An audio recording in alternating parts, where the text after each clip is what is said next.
Everyone.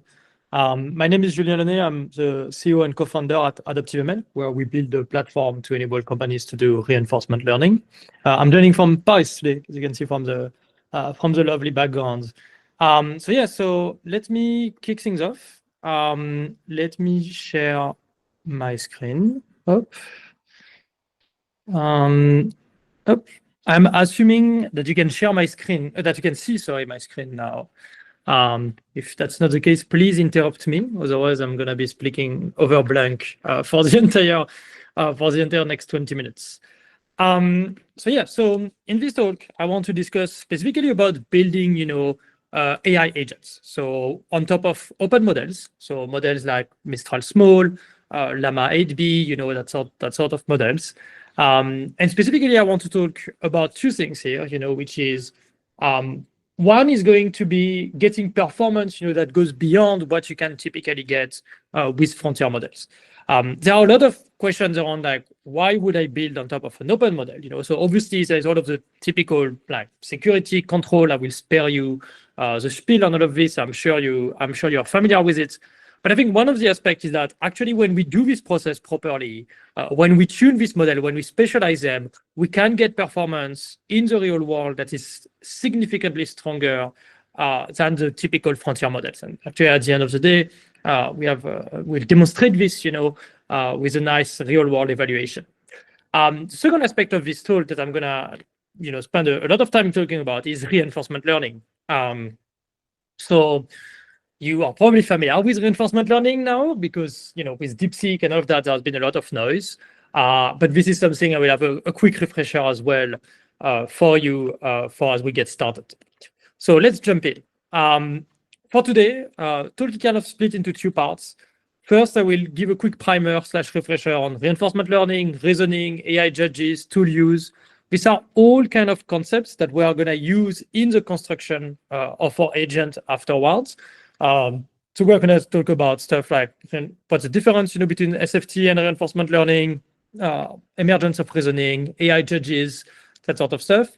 But then the really exciting part, so this is actually a customer story. So this come actually from something that a customer did with our platform, where essentially their goal was to build an AI tutor. And there are a lot of considerations around this, and it's something that they're doing with a lot of reinforcement learning and synthetic data. And so I think this is something that will be of great interest because this connects to a lot of themes that we typically see. And we'll go a bit deeper into this into the second half of the talk. First, just a few prerequisites, let's say, and a few notes on this. So these days, we hear a lot about reinforcement learning and also sometimes called reinforcement fine-tuning. This more or less refers to the same thing when we do it, on top of pre-trained models. But really, what's the difference, between reinforcement fine-tuning and doing supervised fine-tuning? Well, in supervised fine-tuning, and I'm sure you are very familiar with this, the way it's going to work is that we have a set of prompts, and we are going to be providing completions, gold completions, which might be provided by humans, that we want the model to imitate from. So very much we are training the model, to generate these gold completions, to essentially learn directly from them, to imitate these gold completions. And these typically are going to be provided by humans or by a larger model, in which case you are starting to look more into something like distillation, depending on how deep you go about this. Reinforcement learning is a bit different. In reinforcement learning, we're going to take our data set of prompts, and we are not going to be taking gold completions. Instead, we are going to be generating completions with the model. So we're going to get the model, to generate answers. And where we are actually going to intervene is that we are going to give ratings, or more appropriately, rewards, to these completions to see if they are good or bad. And that is a signal that we are going to use to drive the learning. So instead of explicitly telling the model what to do with a gold completion, we are letting the model try and then giving it feedback on whether this is good or not. So in that setting, the model generates its own completions, and the rating rewards we can source, with human annotators, AI judges, formal verifiers, plenty of opportunities here. It's a very different way, yes, at the end of the day, we are still tuning the model weights, that's the same thing, but it's a very different way to think about model tuning. And it has a lot of downstream benefits. Reinforcement learning reduces risk of hallucination and improves generalization. There's a bunch of papers on this that I could cite here. I just to put one reference that I personally quite like. But more broadly, this is actually, I think there's a kind of intuitive understanding for this, in essentially the sense, that when you are doing SFT, you are essentially telling the model what is right, whereas with reinforcement learning, you are letting the model discover what is right. And that's a much more robust way to learn. Kind of, I was using, a very maybe overused analogy. Give a man a fish or teach a man to fish. It's kind of the two sides of it. The other thing that I think is really exciting about reinforcement learning, and I hope this talk will illustrate it, is that we can learn from a much broader spectrum of signals. So instead of having to provide explicit demonstration of the behavior that we want the model to follow, we can have stuff like, oh, this was good, thumbs up, thumbs down. We can have comparisons, for instance, saying, oh, option A that you proposed was better than option B.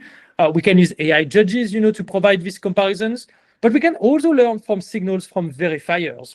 So for instance, if we have a task where there is a clear definition of success or failure, we can directly use that to actually that signal of success or failure, like for instance, mathematics or that sort of stuff, as a way to drive the learning process with reinforcement learning.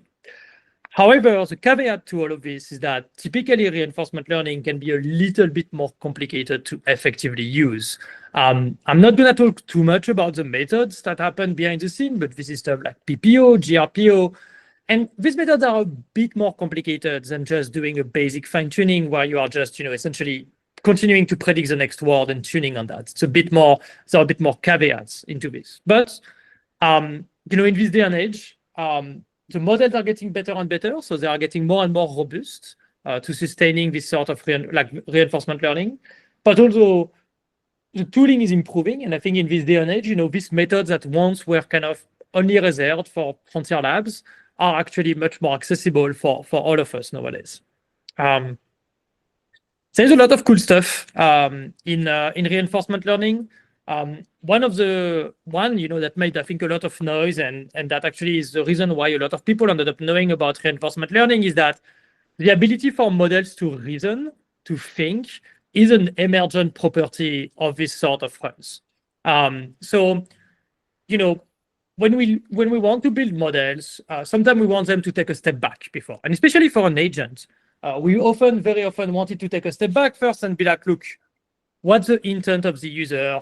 What do I need to do? What tools do I need to use to fulfill the demand of the user? And introducing a reasoning step is really good for that. The problem with introducing a reasoning step is how do you tune it? How do you make it happen? With supervised fine-tuning, you will need, thousands of reasoning traces to make it happen, which obviously is not very realistic. What's really cool in reinforcement learning is that when you are running these processes for a while, thousands of steps of reinforcement learning, the model actually naturally learns to start that thinking process. You can really easily push the model to do this. And this is quite powerful, and this is something that's been illustrated by DeepSeek, where essentially by DeepSeek R1, where during the training, you see the models output longer and longer answers. The performance on mathematical tasks that are formally verified improves, and you can see in the answers of the model that it has kind of built, that reasoning where it's sometimes backtracking, sometimes thinking about things, and all of this is emergent from reinforcement learning, which is really cool. Obviously, you might ask, well, here, this is possible because I'm running a task for a while where I have a formal reward. Here we are doing mathematics, where at the end of the day, the model proposes something, we check it, it's right or wrong, we keep going again and again and again and again. But a lot of the tasks that we want our agent to perform are not necessarily, verifiable like this. An example, if you want a system that's going to be involved in some retrieval augmented generation in RAG, like if you want to reduce hallucinations, or if you want to format the answer a certain way, or if you want to answer to the user in a certain way with citations, that might not so easily be formally verifiable. There might not be such a simple loop of being able to get, an answer and to check, oh, this corresponds to what I want. Well, the good news is that we actually, and I'm saying this in a cheeky way, we kind of have formal verifiers of language. They are not very formal, they are not strictly verifiers, but actually large language models understand language. So we can ask the models themselves to verify the answers from other models and whether they fit or not, an answer that like the instructions that we have. So imagine a very simple process. Once again, if we look into our reinforcement learning process, so where we are going to obtain this rating and rewards is that we are going to have AI judges that are going to typically be as capable of a model as we can, as large and as capable of a model as we can. Think Llama 3.370B, DeepSeek, many other of these recent models, maybe the new, Llama Behemoth, Llama 4 Behemoth when it comes out in a few weeks. And we are going to prompt this model with very specific instructions. And we are also very often, a technique we use a lot, and a technique that I would recommend you to use is to use few-shot human critics, where you essentially ask an annotator, like humans, expert users, to provide you with a few examples of how they would review an answer. And you use that as few-shot into the AI judge, which is quite powerful. And then we can use, these AI judges for comparisons, for direct ratings, and we can enable also these judges to reason or not. On the right is a quick example of this working. This is work we did with AT&T. This is a task here that is very much, what I qualify as soft task in the sense that there is no hard verification. This is answering questions about telco protocol documents, which are about as much as a snooze fest as you might expect. They're quite complex and technical documents. And there is like a bunch of instructions of how you want the answers to be. And you can see, here we measure user preference against GPT-4o. And by using, RLIF, so using AI judges to drive the reinforcement learning process, we are able to get an 8 billion parameter model that actually ends up having better human preference than GPT-4. Whereas initially, the original 8B model, the instruct, is obviously not performing very well. Okay, let's put a lot of these ideas into practice. So to give you a bit of context on the case study I want to discuss, the goal is to build a personalized AI tutor. So work with an EdTech, and essentially, they want to build an AI tutor that's going to be answering student questions. But it's a bit specific because this company we are working with, they actually care a lot about the students. Like they are technically a non-profit, they are financed by the government, they have millions of users. For them, it's a really big deal. Like quality is really important. And they actually did studies with educators, psychologists, teachers of how should the model interact with kids? Like how should it teach a kid? Because you don't want you don't want the kid to like take a screenshot of their homework, send it and be like, okay, that's the answer. You want to kind of like elicit, teaching, like kind of structure, the answer. So what we do is we get a student question, primary, middle school students, subjects are very diverse, French, mathematics, kind of pretty much everything you can imagine. And then the AI tutor first thinks about it answer. So we're going to want to introduce a reasoning step during which the model is going to be thinking about, okay, what does the student want? What kind of pedagogical strategy I can use? So how can I approach this to maximize learning outcomes for the students? And this is all based, on the research and guidelines that they have built, which has a lot, actually, like, dozens and dozens of strategies. And this is also a phase where we want the model to start thinking about its answer. And this is a part that I think is quite interesting from an agent perspective. Also fetch resources. So here, that company has a large database of lessons, homework, exercise, all of that sort of stuff. Instead of always doing RAG, so instead of always taking the student question, doing the RAG, giving that to the model, here we actually have the model be in the driving seat of RAG. So during the reasoning, the model essentially can decide to use RAG as a tool, essentially as a function call, where the model can decide, what query does it want to send to the RAG system, what does it want to look for, how to use it, and all of that.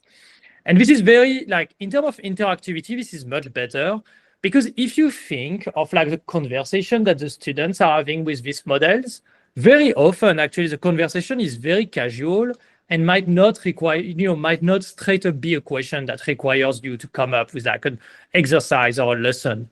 So putting the model in the driving seat of when to bring that context is really powerful. And at the end of the day, we generate a personalized answer. Obviously, the question that you have looking at this is, how do I build this? Like, how do I tune a model for this? Because this is quite a lot to do. There are a lot of complex things, function calling to RAG, reasoning. There's also a challenge that there's only very limited demonstration data. We are not going to get tens of thousands of this conversation done by teachers. That's not really possible for this project.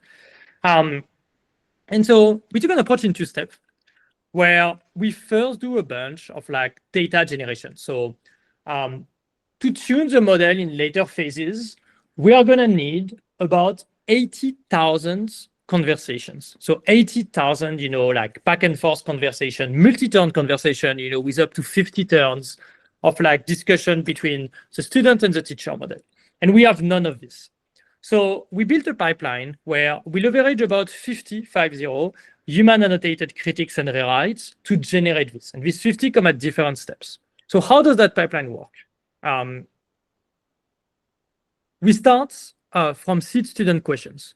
So seed student questions are typical questions that could start a conversation.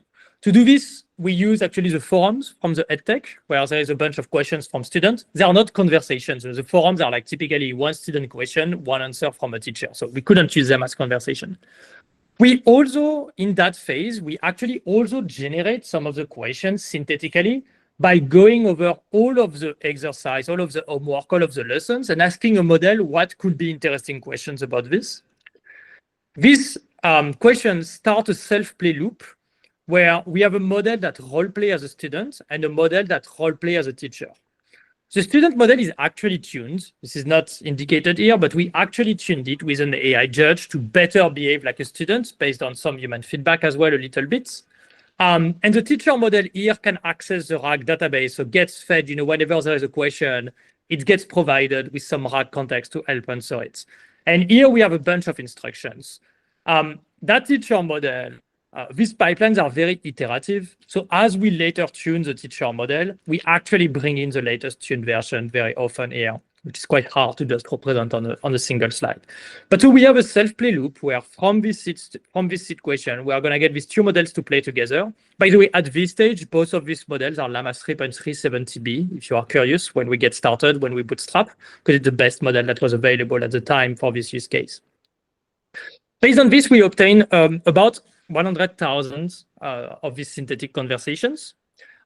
We get humans to review a few of them. So I think it's the bulk of the 50 is actually in there. It's probably like 10 to 20 of them that we get humans to review, to annotate, to say, okay, this was good. This isn't really how the student will speak. This isn't really how the teacher will answer, that sort of stuff.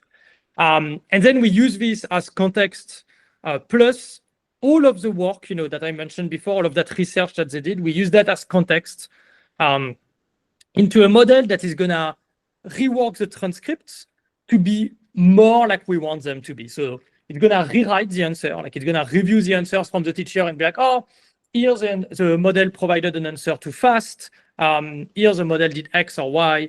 So, gonna change this sort of stuff. Also, sometimes actually gonna change the question from the students because that model is not perfect. Based on this, we get a bunch of transcripts that follow strategies. There's a step here on which I'm going to skip, which is related to enabling agentic RAG, where we essentially annotate with a model whether the RAG context that was provided was actually useful or not. And we recast kind of the way it was done as if the model had like instructed the system to get it. So this is just to get some related to agentic RAG. And then once we have generated all of this data, we use this to fuel reinforcement learning. So we take a transcript at a given turn, and we get the model to answer, for the next turn. So we sample answers for the next turn. We run PPO on this. So we essentially, as a source of feedback, what we are going to do is we have a bunch of judge where we have a judge that is very focused on logic. So on looking at like, is the answer, does the answer make sense? Does it follow kind of reasoning? The reasoning makes sense. We are gonna have a judge that's really focused on the quality of the language because this is important since this is kids. There's also a few things here about the register of language that you use because they give, like the EdTech wants a model to have a specific personality. And we also have some stuff regarding RAG faithfulness, so regarding keeping the model, to stay faithful to the RAG, not to lie. And we also have some stuff here where we get the strategy elicitation model to essentially review that the strategies, the educational strategy used are correct. Few things that I want to note here that you might find interesting. So all of these are Llama 3.370B. The model we tune is a Mistral 25B. This is a model that's actually going to make it to production. A few things that I find really interesting here is that, so we have used a shitload of synthetic data. Like this is obviously a lot of synthetic data.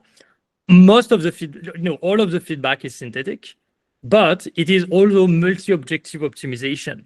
If you look at this, we are straight up taking the reward from 4 different sources and using it, to directly tune the model. So we are doing with reinforcement learning, optimizing all of this reward at once, and this works really well. This is an iterative process where very often, sometimes we take back that model we have produced, rerun some of the pipeline, and continue doing it. Just to show you the results, and I will be done after that.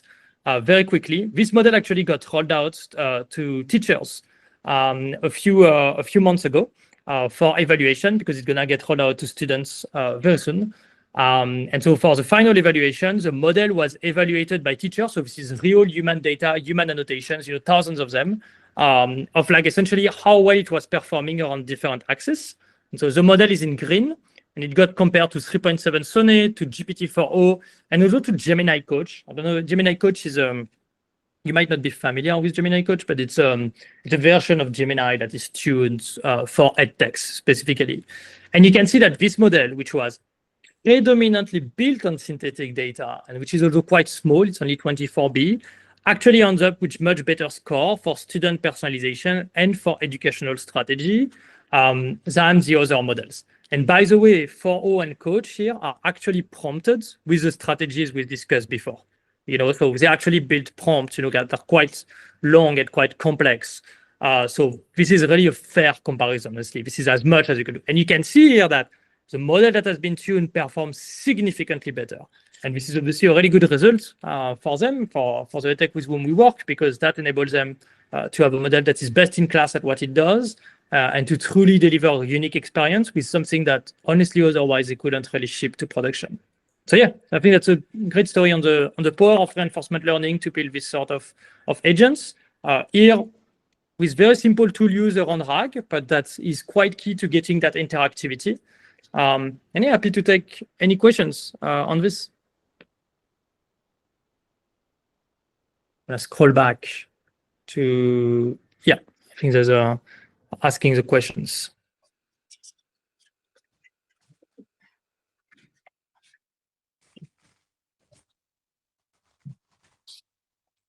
I don't know how it works to ask for people to ask the questions, or if you want to ask them in writing. David, I don't know, how do you try this?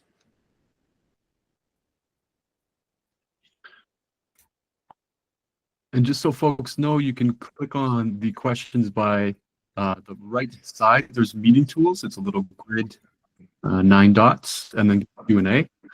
That will allow you to ask questions. Thanks. Yes, there's a question I see from John. So John asked, just curious, what was the project frame, size of the team, and budget? So this is a much broader project for them where they are building, a lot of other tools in their system. So it's difficult to give you a full answer. On the model tuning itself, there were about, let's say, 2 people working, kind of full-time on this. About, it's not entirely accurate sometimes where people come and go, but it's a good average. The time frame, this is something that was done over a period of about 4 months, more or less, including the real-world deployments. And the budget, this is difficult to say overall. Like I can't give, confidential numbers, but we are talking about a few $100K. Manmeet Singh, there's a question, where did you get the training done? Any scale, GCP, AWS, how much did it cost? So on this one, on the training infrastructure, this is a bit of a mix. There is some GCP, there is also some stuff That is our own internal infra, which we have at a Neo Cloud. The training instances used here are H100 or H200 because we have a science cluster with H200, which are really nice for reinforcement learning. The training costs are honestly pretty small in this. I don't have them budgeted up my mind, but we are talking about a few thousands or tens of thousands, but on the low end of tens of thousands, like we are not talking about hundreds of thousands of dollars of GPU because reinforcement learning is actually quite, it's not pre-training, so you don't have to run it forever. I think in this pipeline, what is the most costly actually is the synthetic data generation, because there is a lot of iteration in that step and all of that. Another question, an anonymous question, how would you compare the cost between the final model versus the other model on the side? They're actually very favorable. So we did, this was part of the motivation also was cost. If you compare to Gemini, because that was a model that was being compared to here predominantly, we end up with a cost per session that is about 10x cheaper. It's a little bit than 10x. And even including for some inefficiencies in the use of the inference infrastructure, we still end up with something that is going to be in production 2 to 3 times cheaper than just running Gemini. And this is including all of the development costs that John and Manmeet have asked about before. So this is not just the running cost, but really including everything. So this is actually quite cost efficient at the end of the day, because this is a use case that is going to be served at scale.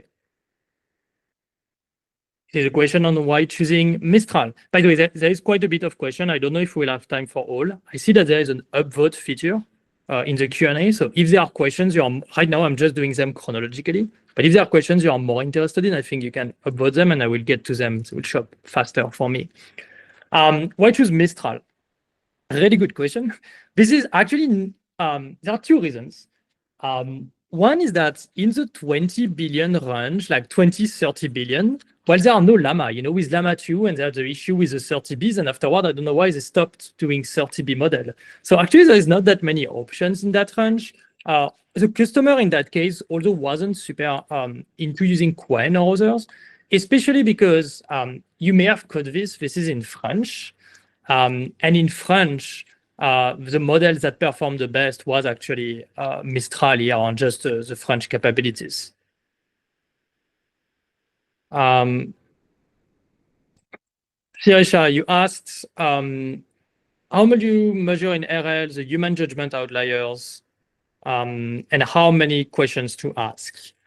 There is no definite answer to this. So by doing as wide of synthetic data generation as possible, we try to catch as many kind of the outlier behavior that we can. This is also work where in what we do, we continue tuning the model in production. So in production, the data keeps being accumulated and being used to tune the model so that if we in production, some behaviors are observed that are not what was expected, essentially this behavior can be caught and then included into future training to catch them. So it's kind of like a flywheel that you can think of. I think it's a good way to approach this.